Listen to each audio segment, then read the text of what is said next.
What does high score mean? New high score, is that bad? What does that mean? Should I break it?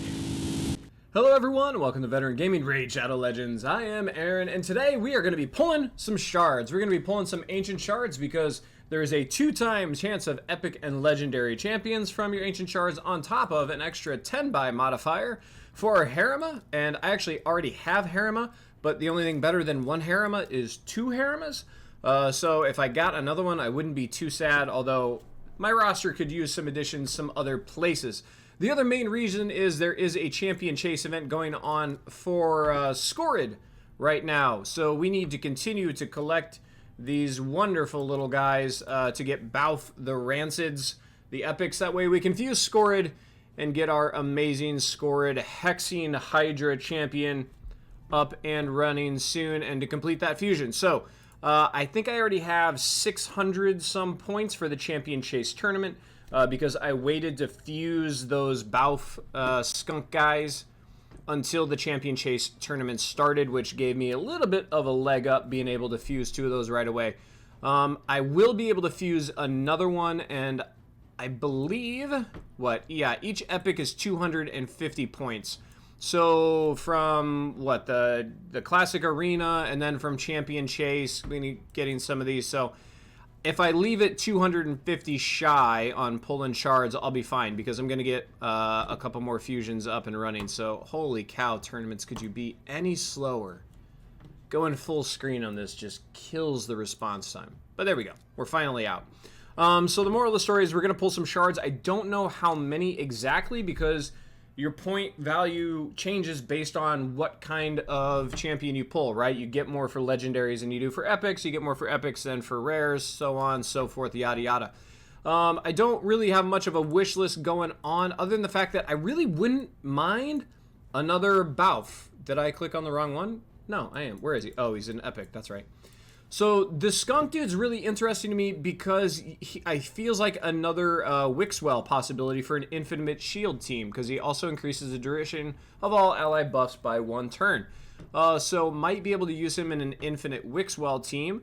And of course the passive here reduces damage from poison debuffs by 50%, could be big in Dragon hard mode. So although I don't think he's like a world shaking champion here, he might really be able to help in some areas that would help my team.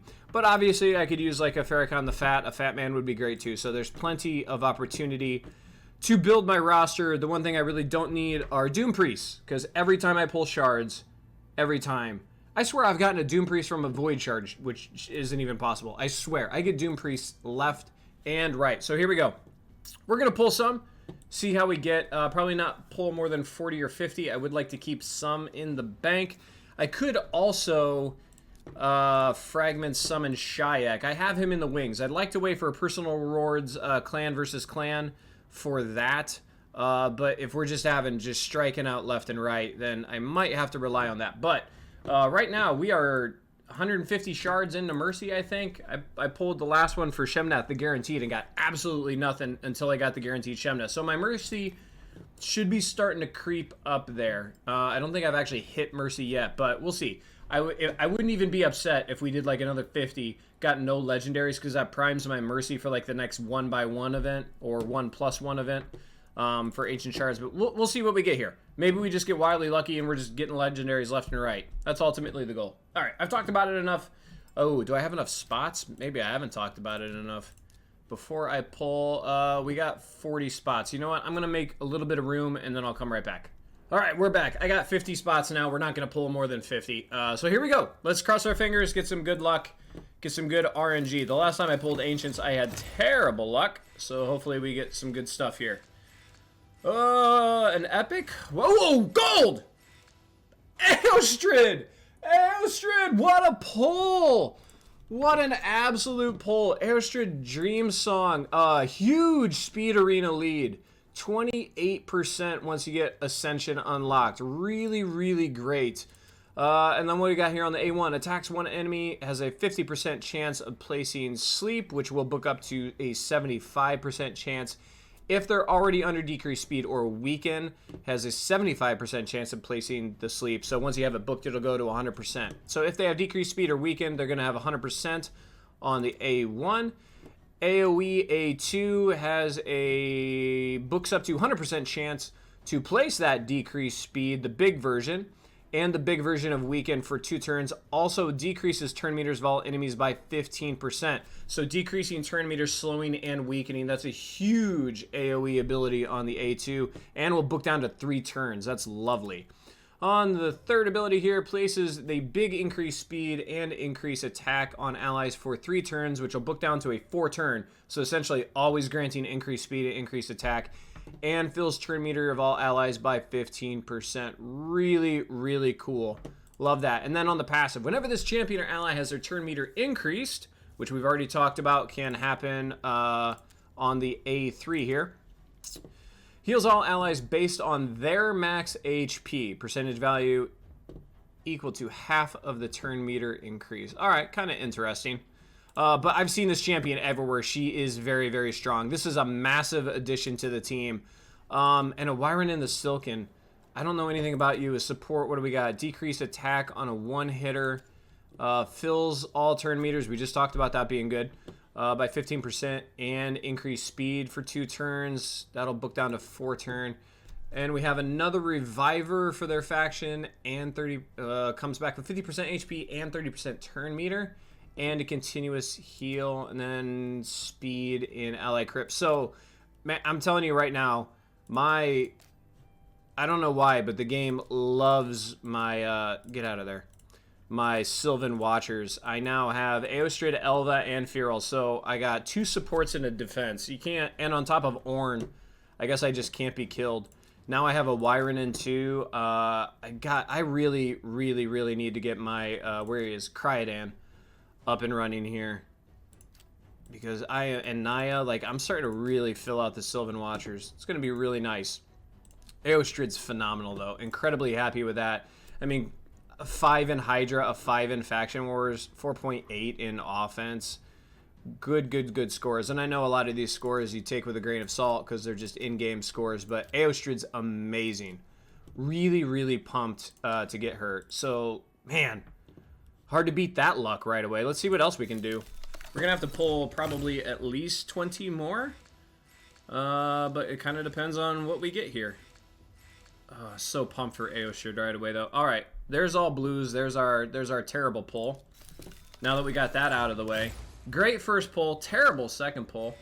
Trumbor. We got an epic here. Another one, Crimson Helm. Any other epics? And another Arañez. I think she's not good, but I also think she's part of a fusion. Trumbor, epic defense orc. Weaken and leech on the A1 on a 2-hitter. AoE that removes a random debuff from all allies before attacking. Alright, that's not too bad. Damage increases for each debuff removed. That's fun. And then we got ally protection and big increased defense. But that big increased defense is only on that champion. What do we get for Ascension? Whenever this champion is attacked, 20% chance of decrease in the duration of all debuffs on this champion, which will book up to 40%. Okay. Nothing really jumping out at me as account changing there. Crimson Helm, Dark Elf. Defense based, decrease attack 1-hitter. 4 times at random, almost like, who does that? Coldheart maybe? Each hit has a books up to 95%. That's weird. 95% chance of placing Provoke. And places block damage on this champion. Alright, so gonna block all damage, gonna provoke. Nice little combo there. And then on the 3 here, places the big increased defense on allies for 2 turns. And then once ascended, it also a revive on death. Okay, then that'll book down to 4 turns. So half the time, once booked, has the revive on death. Ally HP in dungeons. Alright, not awful. It looks exactly like Painkeeper, other than some color changes. Not awful, not the best. And then, like I said, Arañez, I think her biggest use is part of a fusion, I think. Where are you? Are you part of this one? Maybe it's one I already did. I don't know. Maybe it might be Razin. That might be what I'm thinking of. Anyway, we didn't get any of our new Mikage ones. That's kind of a bummer. Still holding out on a couple of those. Not getting any closer there. All right, let's check our points. I'm still just so pumped to have Aostrid. Gotten Aostrid and Vizix here recently now, and I have a Shayak waiting to be pulled at some point, and we're going to happily and easily fuse Scorid here pretty soon. Really starting to pump some legendaries into the account. I'm loving that. All right, so 2374. We only need 3 grand. I think we need like one more epic for me to be really comfortable. So we'll go ahead and pull one more 10 pull of the Ancients, because I think that still puts us in pretty good shape. Yeah, that still leaves us with 50 Ancients. All right, so here we go. One more chance. Get us some really good luck here. Get us another Leggo. Let's just get weird. Let's get weird, Raid. 10 pull for a Leggo. Come on. Oh, we did it! Let's go! Bystafus. I don't know who you are. I keep getting all these guys. I don't know who you are. Ooh, another Mordecai. All right. That's cool. Thank you for the Mordecai. Bystafus. Knight Revenant. Looks cool. An attack champion from Knight Revenant. All right. Are you any good?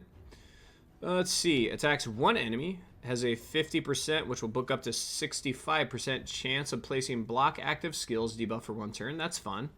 And a books up to 50% chance of placing True Fear debuff for 1 turn on targets under block active skills. Okay, so kind of a double hitter there, essentially, as far as debuffs go. All right, we got an AoE A2. Books down to 3 turns. Inflicts critical hit against targets under block active skills debuffs. Heals by 20% of the damage inflicted. Okay, that's weird. Because this isn't an AoE block debuff or block active skills, and I don't have one. Here it is. Here's our AoE. Attacks all enemies, and once ascended, has a books up to 100% chance of placing block active skills for 2 turns, and is on a 4 turn, so half the time you can shut down the other team. Also has a 75%, which books up to 100% chance of placing the big decreased defense buff for 2 turns. All right, let's find out. Bystafus. Let's see what Hell Hades has to say. Bystafus. What do we got here? Formal representative of Blue Man Group in Teleria. Nice. All right, nice. Let's see. He has the highest base attack in Raid Shadow Legends, which would also make you think he hits hard. Unfortunately, not top 10 due to multipliers. Unique kit for sure, and was recently buffed to 100% chance to get the block active skills. And he's essentially guaranteeing critical hit if he has the block active skills on his A2, which now that I think about it's interesting, might actually save you from placing 100% crit on him. You might be able to focus a little bit more on damage and accuracy and that kind of stuff. It gives you a little bit of leeway with his gear, maybe. Let's see. And then there's more information, but it looks like he basically does good work in Doom Tower, probably because of the AoE block active skills. Can do some work in Fire Knight Dragon and Ice Golem, Spider, Faction Wars. He's ranking godlike everywhere. So it looks like he's a bit of like a... He does good things, not great things. Is kind of what I'm feeling there. Accuracy, speed, crit rate, attack, yeah.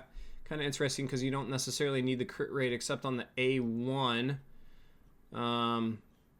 Which he still has a strong multiplier that's rating on there. Okay, interesting. Sorry, I guess I should have blown this up so you guys could see a little bit better. But all right, there we go. So there is Bystafus. So man, out of 40 pulls, we got 2 legendaries. That extra Mordecai doesn't hurt my feelings either. Can that put him in? Yeah, it sure can. Beautiful. Extra 15 accuracy and resilience for that one. That's real nice. All right. I can't complain about that, guys. I cannot complain about that kind of pull. That probably actually just got us all the way to our shard for the Scorid fusion too, which is kind of nice. It allows me... I pulled pretty reasonably there, only 40 shards, and my luck allowed me to really keep Shayak in the wings to pull at a separate time. Got a Leggo book. B-E-A, beautiful. Definitely going to stop pulling there. All right, let me know what you guys think. I think I made out like an absolute bandit. The epics really didn't help out, but when you're getting 2 brand new legendaries, I mean, Aostrid, I know, is an absolute winner. Bystafus is kind of kind of on the fence. But I don't have an Armand, so maybe that AoE block skills will really help me out there on some tougher Doom Tower stuff. I don't know. We'll see. Cool. All right, I'm happy. I'm stoked. Thanks for coming with me on this little journey, guys. If you have any comments about any of the heroes I pulled or what kind of feels like insane luck, leave it in the comment section down below. If you enjoy the video, please give me a big thumbs up. Don't forget to subscribe to the channel so you don't miss upcoming content. And as always, have fun. Good luck. So I got that going for me, which is nice.